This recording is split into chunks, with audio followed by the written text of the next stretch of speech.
Welcome to Discovering Creativity. We have an awesome panel today. We have Meredith Prater and Steve Brody from Australia. And Meredith is studying, doing Masters in Creativity and Cognition in the University, in Texas A&M University, where I have the joy of serving and teaching. This program is a brainchild of two people, Claudia and me, working together. She's from Mexico, and she's from the Instituto San Miguelense, and we're also cooperating with American Creativity Association and Texas A&M University as well, all together to make this possible. So welcome, Steve and Meredith, and I'm going to ask Steve if you can introduce yourself, and then we can get started. Thank you. Yeah, hello, thanks, Hector. I'm Dr. Steve Brody. I'm an innovation lead with the National Science Agency over in Australia, called the Commonwealth Scientific and Industrial Research Organization, or CSIRO, we call it. And I look after our collaborative corporate innovation programs. It's lovely to be here. Thank you so much, Steve, for taking the time to visit with us today. Looking forward to talking with you. First question I have is, could you share a couple of success stories in your work in helping organizations take advantage of opportunities for innovation? Yeah, we are the National Science Agency, so we work with a lot of industry partners. And I like to share a story that is problem-driven. So industry often comes to us with really difficult problems that they've had a go at solving, but really couldn't crack. And bring it to us. So we always get tricky problems. And the one I want to talk about is a problem of solving the problem of soft plastic waste. Now, the example I like to give is frozen pea packets. You know, the soft, flexible stuff, it almost always ends in landfill, and it's not good for the environment. So that was brought to us, and we did a lot of research looking around the world thinking, where are the early ideas coming from that could tackle this problem? And we hit on a concept of using enzymes to break down plastics. And by really digging deep into that field, we realized that there were enzyme scientists around the world that had noticed certain occasions when enzymes were attacking plastics. Now, normally you don't want that to happen in your washing, for example, but there are examples that do that. Long story short, we built up a pitch and took it to our own venture capital company called Main Sequence Ventures. And we ended up building a new company called Samsara Eco that is now a global company, recycling plastics around the world and scaling that up. And in fact, very recently, we've had a really interesting deal. They've partnered with the activewear company Lululemon, or Lululemon. And that's fascinating because now this is a real demonstration of infinite recycling of polymers, because they can break the plastic down to their starting chemicals and reproduce brand new plastics from them.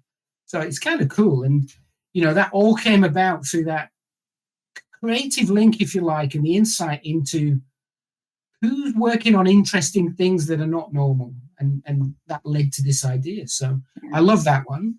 And yeah, that's fantastic. Such an important problem. It's wonderful to be tackling. Yeah, and I've got another one if that's useful, yes. Meredith. And it's a similar process. So we have a systematic process for breaking down and disaggregating problems, and then finding emerging solutions worldwide that we can switch on. And we were asked to look at the problem of how could you reduce salt and sugar content in foods, because generally it's not good for you to have too high sugar or too high salt. And a funny thing happened in Australia a couple of years ago where orange juice used to have a 5-star health rating, which was the top health rating.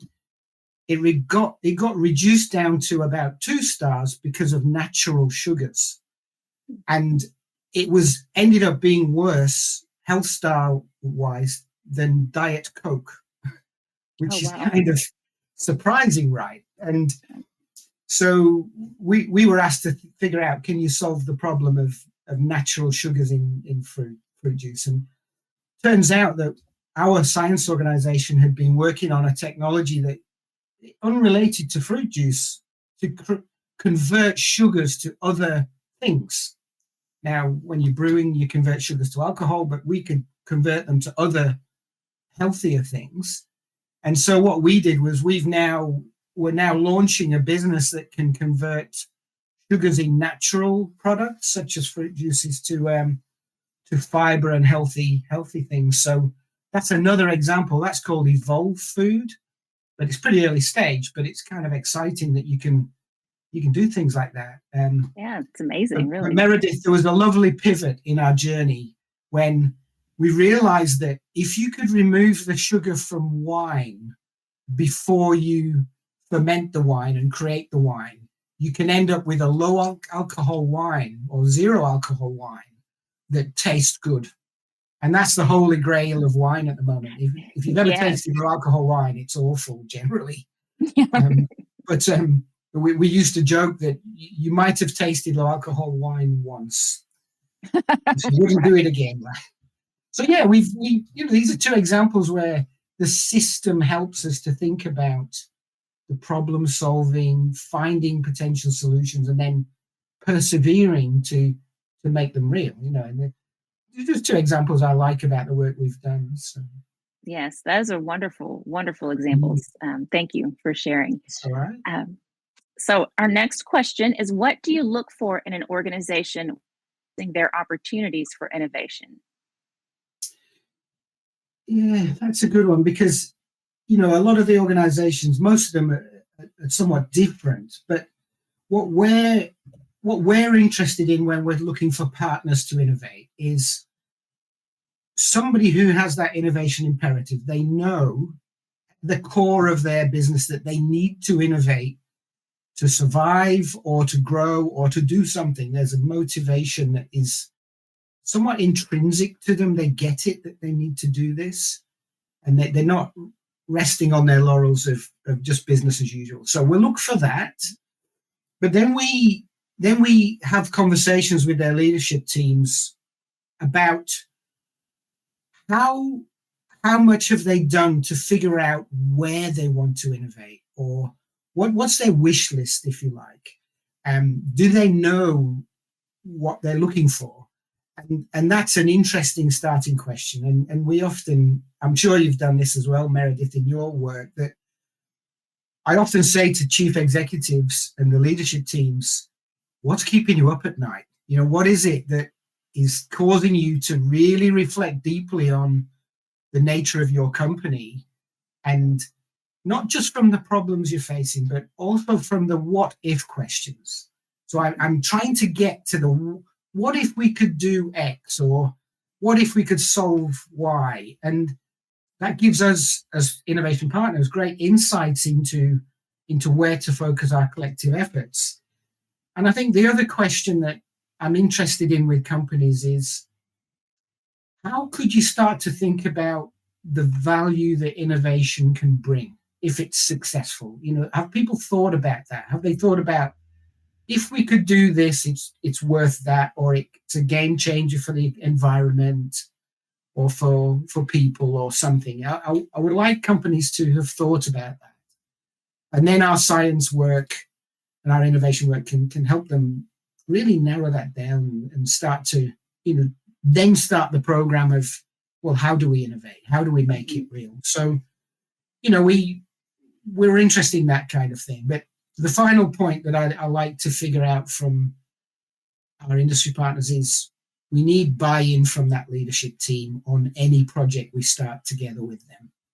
We need them to say, yes, we're committed to having a go. It's without that, innovation is a little bit too hard for most companies, and we need that buy-in. So that's my view of the partners. Okay, wonderful. Well, the next question I have to confess, I'm very curious about this one. What is the risk tolerance you work with when helping companies address innovation challenges? And just even building off of that previous question, having buy-in, do you see resistance from some leadership in terms of risk tolerance, and how do you see that? How do you address that? Or what do you see coming from companies who it is interesting because I think it is also very different depending on which culture and country you're in. You know, the risk tolerance, from what I gather from my visits to America, and is really rather different to the risk tolerance that we see in Australia. We seem to be a little bit more risk averse here in our companies, which is challenging from an innovation point of view. So I think, so as an innovation partner, we would like companies to have a go at trying something new. And of course, innovation is always about doing something new.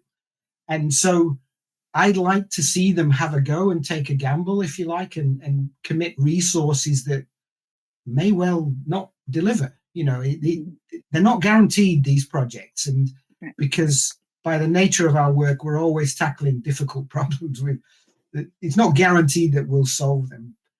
So, but behind that question is the idea of, it comes back to my previous comments, that what's the motivation of the leadership team and the company driving the reason they want to innovate? Is it survival? Is it, it'll be, you know, the board said we need to innovate, so we need to do something. And I think that will then drive a little bit their appetite to take a risk.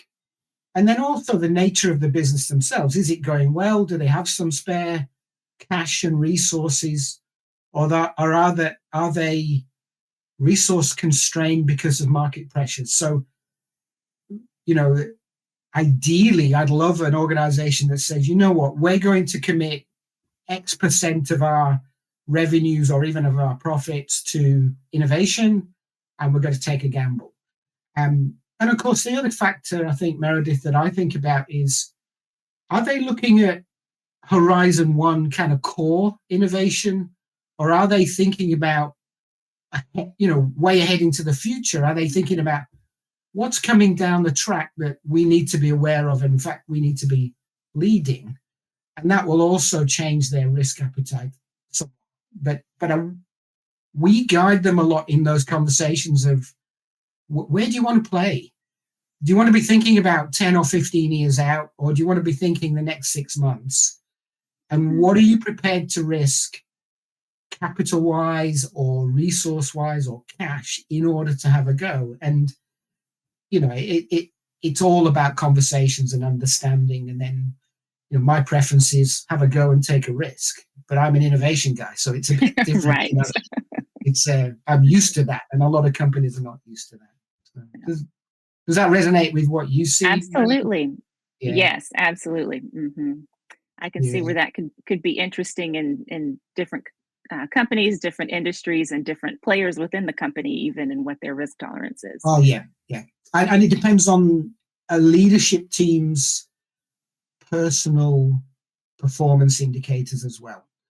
You know, if their job is to deliver business as usual products and services, they may not be willing to risk that in trying something that might fail. People don't generally like failure unless it's supported and encouraged as an innovation failure, you know. So it's personal too sometimes. Yeah, relationships matter in these projects, actually. Oh, very good. Great observation. Yeah.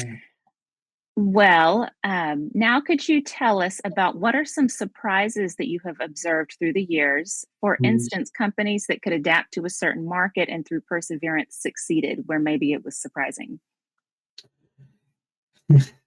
Oh, there's so many of these, isn't there? When people, you hear these stories and you think, wow, it's interesting in the first place how these companies were established, and then it's interesting that they might have pivoted. I like those stories. And as part of my work with our National Science Agency, I was very lucky to run our National Innovation Accelerator Program, and called CSIRO On. And what that was doing, Meredith, was trying to help researchers that had developed some ideas in laboratories across all of Australia's universities and research agencies. How do you get those ideas and make them real? How do you take them out of the labs and get them put to use, is what we used to say.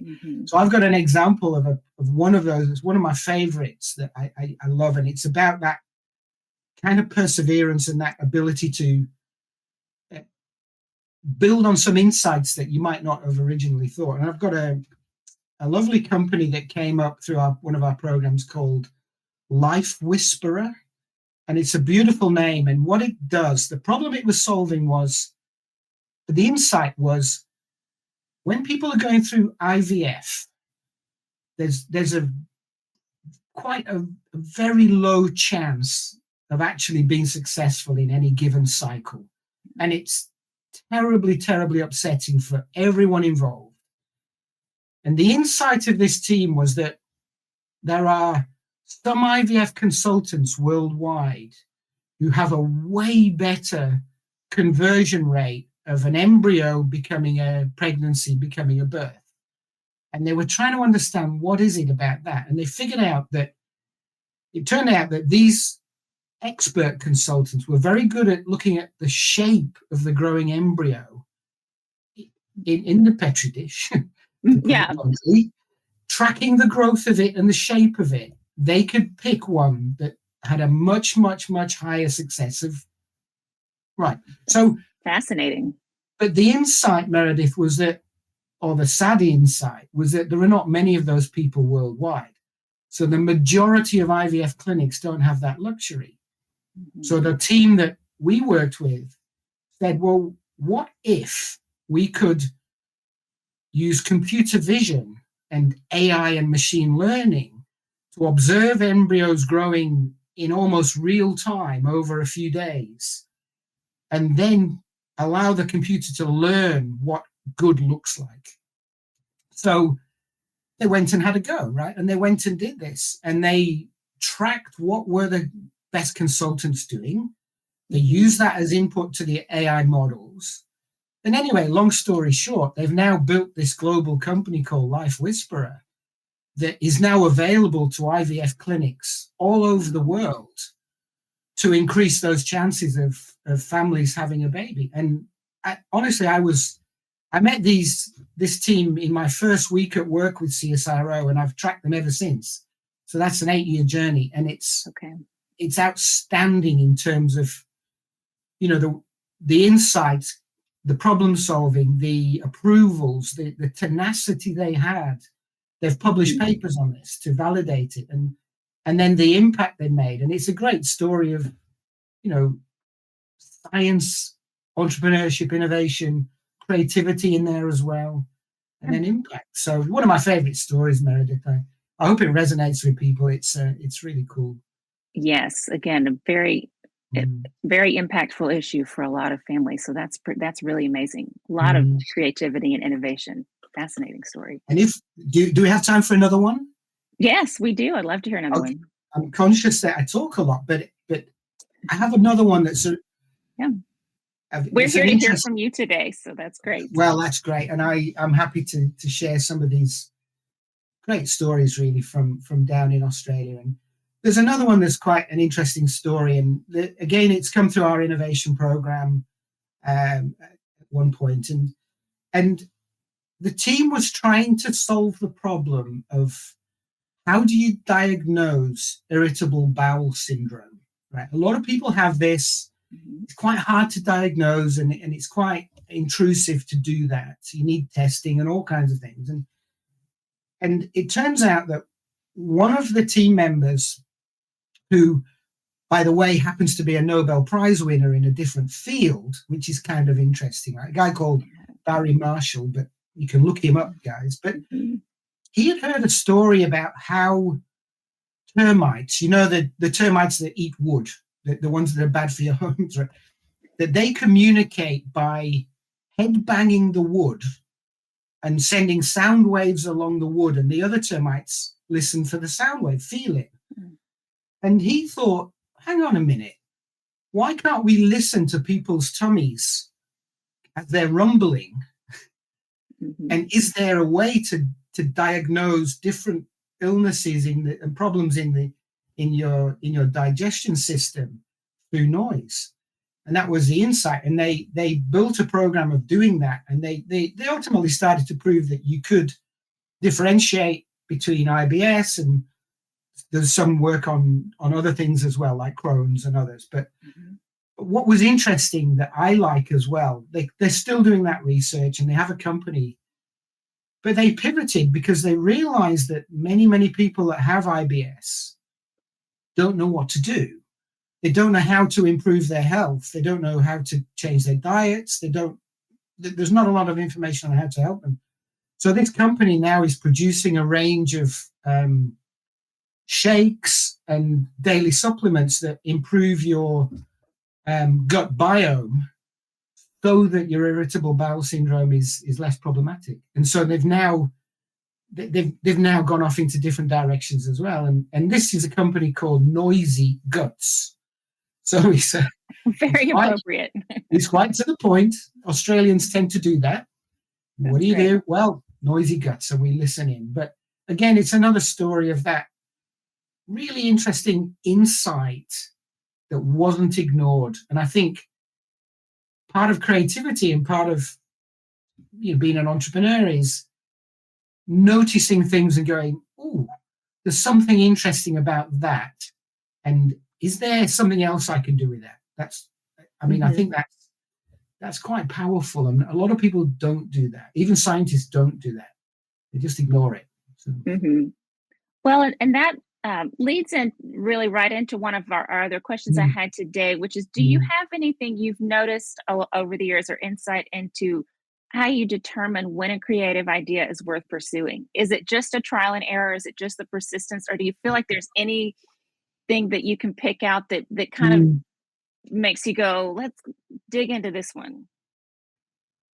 Well, I mean, it does start with that kind of interesting insight that you, as an individual or as a team, you go, "Oh, something interesting there that could be useful," right? So, but I think the people are looking at ideas like that. I think you need to have a vision in your mind of where can the value come from if it works, right? So you've got to be able to imagine a future where your idea is implemented, right? You got to have that dream or that vision where you go, you know what?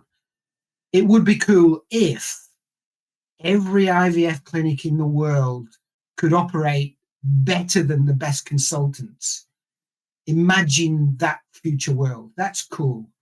And so I think that ability to not be constrained by reality, and it's difficult because we know the world's real.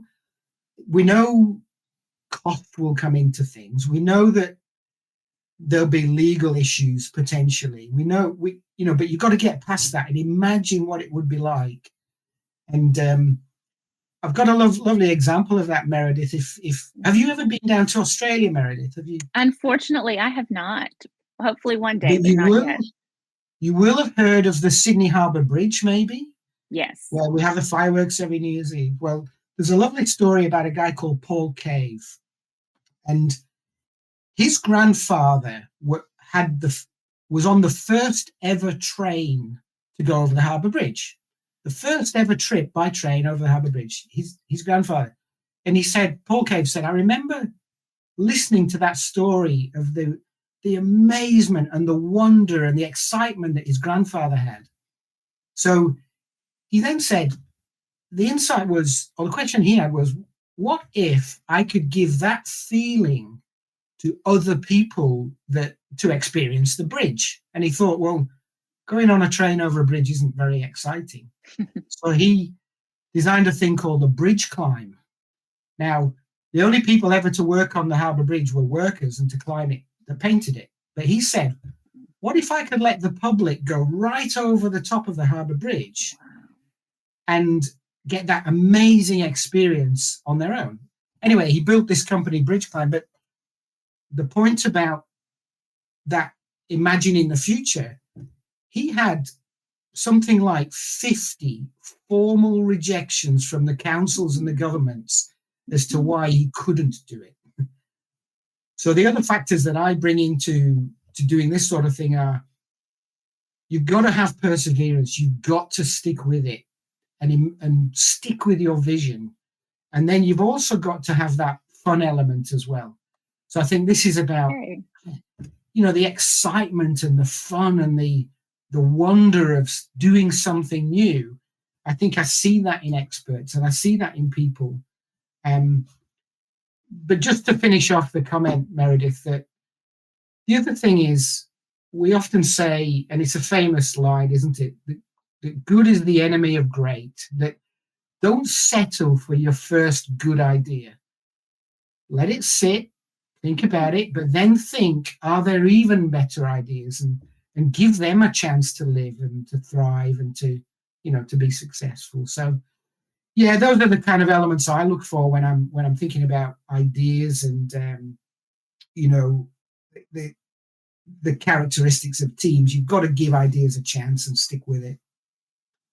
Yeah, that's wonderful. Yes, and there's the having the great idea, and then there's how are some people successful in then bringing those creative ideas to fruition and creating something out of them. So I think you've spoken to that with the persistence and the vision, and I love how you said bringing the fun and excitement into it to keep that enthusiasm going. It's hard though, isn't it, inside a company, because it's your job sometimes, and you think, yes, I can't let other people see me having fun too much. Yes, unfortunately, yes. And again, like we touched on, there are lots of different personalities inside a company who may have different opinions about how to approach things. So yeah, absolutely. Yeah. Well, and I'd had another question here. I feel like we've already touched on it some, but anything about characteristics of high-performing, innovative teams? Anything in terms of working in a team that's innovative that might be in addition to what we were just talking about? I think for teams, that idea that you need a shared purpose. I think, to add to the other things I talked about, that you need a clear understanding of at least the direction you're heading in and why are you being asked to do this as a team. And I think that sense of camaraderie, of coming together to tackle a really important purpose, is good for a team. It gives you intrinsic motivation as a team, rather than, oh, here's my day job, I've just been told to do X. I think the idea that diversity in team members becomes important, because then you can play ideas off one another. And of course, the other important thing about a team is that, in some respects, it depends on what part of the innovation cycle the team is being asked to work on. So if you're an ideation team trying to solve problems and come up with new ideas, you have different characteristics of team members to those that are implementing those solutions. We call it the front end of innovation versus the mid zone and the back end. There's different types of functions the team is being asked to do, and different characters come into play. A lot of my world is around that front end, about the problem solving and the ideation and the validation of good ideas. But I'm very respectful of people that take those ideas and make them real. So I think it is about that ability to persevere in the direction you've been asked to head. And the other thing that I think is a team is really important is to challenge the status quo. Don't just take it for granted that the way things have been done in the past is the right way. And sometimes this is also tricky inside companies, because people have bought into the fact, well, we've always done it that way, so therefore we always should. Well, hang on a minute, just pause and ask the question, actually, is there a better way or a different way? So, yeah. Yeah. Have you ever seen any strategies employed by a business or organization that were particularly successful in promoting creativity in their employees?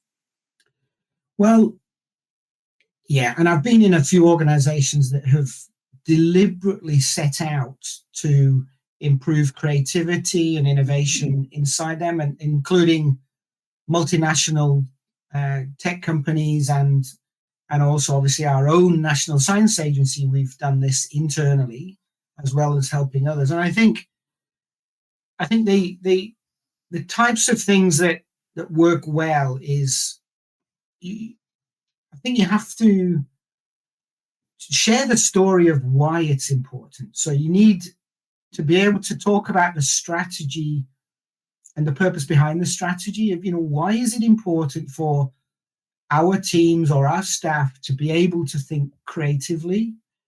And that's not always easy to do, because not everybody needs to be creative all the time. We need people that can knuckle down and get the job done and deliver on business as usual and things like that.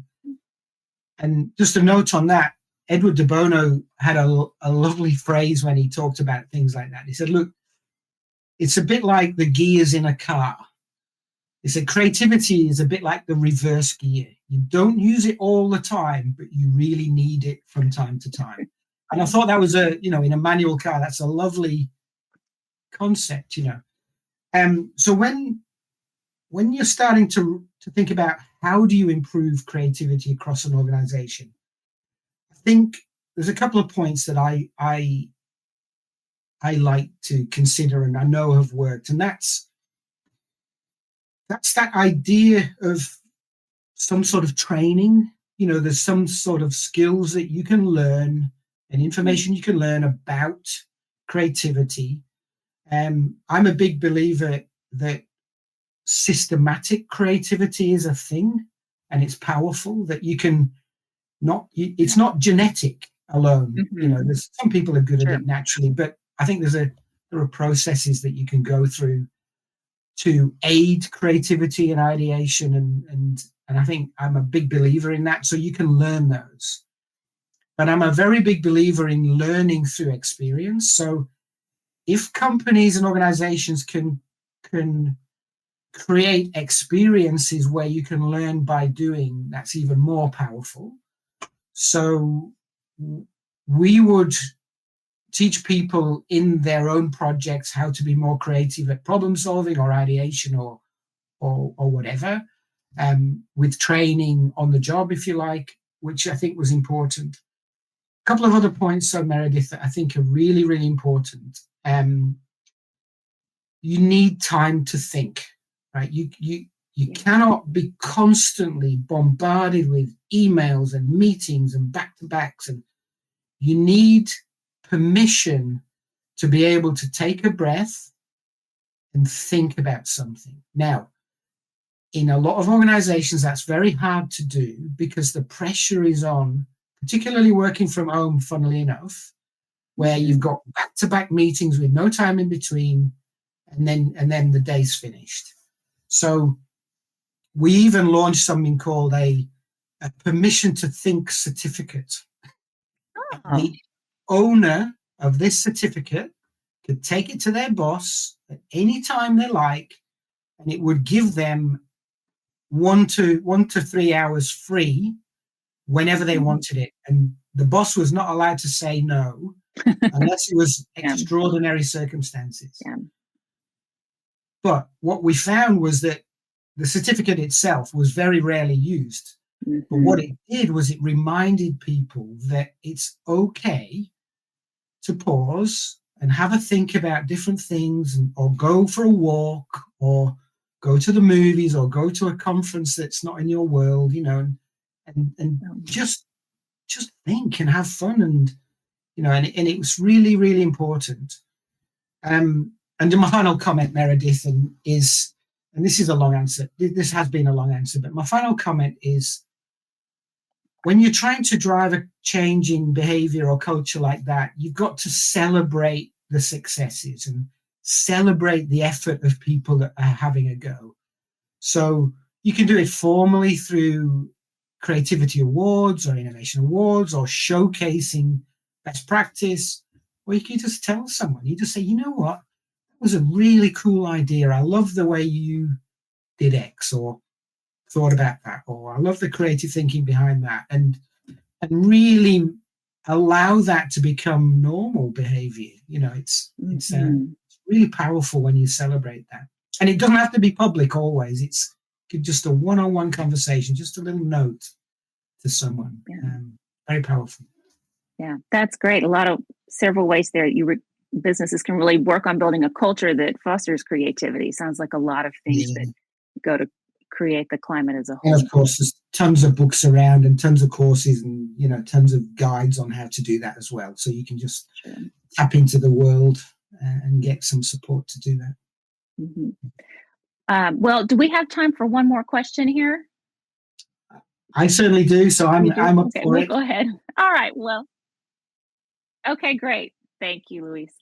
All right. Well, I think the last question on the list I wanted to be sure to touch on was, is there any wisdom you can share with companies about how to engage in a parallel innovative initiative? So I think this is fundamentally important to how companies can really transform through innovation. It's really important that they allow the systematic approach to innovation to operate and to work. And I think this idea of parallelism, and these companies are we often use the term an ambidextrous organization, that they, on the one hand, they are delivering their existing products and services, and yet on the other hand, they know they need to be developing new ideas and making them real as well. So I think a couple of points come to mind, and we see companies that really struggle with this, and it's reflected in what I've been speaking about today already, that the business as usual of a company is so strongly embedded. That's the reason they exist. And everybody aligns to the work to deliver a product or service or an outcome along business as usual grounds. And so to change away from that is going to demand resources and time and people, and taking effort away from business as usual. And of course, companies will then start to think, hang on a minute, that's risky, because I need to keep doing what I'm doing, because otherwise I won't service the customers we've already got. So I think the challenge for leadership is to say, okay, how can we divert some resources and take that risk that we talked about earlier to potentially come up with something new that is beneficial for our customers or for the world or for whoever, while still maintaining our core business? And one of the ways that I like to talk to companies about this is to say, look, if you want to give innovation a chance, you cannot drive innovation projects with the same metrics and performance criteria as business as usual, because it isn't going to be the same. Return on investment, for example, in the early stages of innovation projects, you cannot put a number on what's going to come out of these projects easily. You can have a vision and an idea, but you can't put it in a spreadsheet. So you can't look at the chance of success easily in the early stages either. They may come off, they may not. So what we say is you need different guardrails, you need different metrics that will encourage good work and encourage innovation and creativity and curiosity to happen, compared to business as usual. So saying that's not easy, because how do you know a project's working well? And you've got metrics like progress metrics. How are we going on our journey to de-risk innovation opportunities? Are we breaking down hypotheses about risk? Are we validating ideas? Are we testing with customers? Are we doing all of the experiments and the MVP work that needs to de-risk? And how are we going on that journey? Are we doing it in a timely way, in a cost-effective way? So, and I think it comes back again to that whole motivation that the company or the organization has to innovate. Do they really want to do it? Or are they happy just sitting back and hoping that the world will stay the same and they'll still have customers, right? And some companies do still believe that. Meredith, I still talk to some that go, you know what, we don't need innovation. We're okay, thanks. Okay, good luck. Yeah, good luck. Right. Because the world is changing so fast that if you're not thinking about what do you need to be doing in the future, I guarantee somebody is going to take your customers. And so you need to be ready for that, and you need to be ahead of the game. So I don't know. It's the most difficult thing I have to do, and we have to do working with industry, is to figure out how do we allow this parallel work to go on. But just a final comment, Meredith, on that. Of course. One way to manage that risk of innovation is to have a portfolio approach, to say, look, we're not just going to put all our eggs in one basket, all of our money into one innovation project. We'll build a range of projects that some are high risk, high reward, others are low risk and maybe lower reward, but we'll have a balance so that if it all goes to plan, at least one of these things will come off and drive our new business. And that's obviously for larger companies. If you're a smaller startup or a small to medium-sized enterprise, you might not have that luxury, but you could still think of that. How do I de-risk is the key question, I suppose. But yeah, so that's my challenge ultimately. How do we help organizations think like that? Mm-hmm. All right. Well, that's wonderful information today. We really appreciate all the experience and wisdom that you brought to our time today. I think we're about out of time for now, but really some inspiring projects that you've been a part of and wonderful work. So thank you so much for your time. It's been great to hear from you. Thank you so much, Meredith. And I love the questions, and I love the opportunity to have fun and share some of these good stories with you. So, and I hope it helps. Yeah, absolutely. It's wonderful. Thanks so much.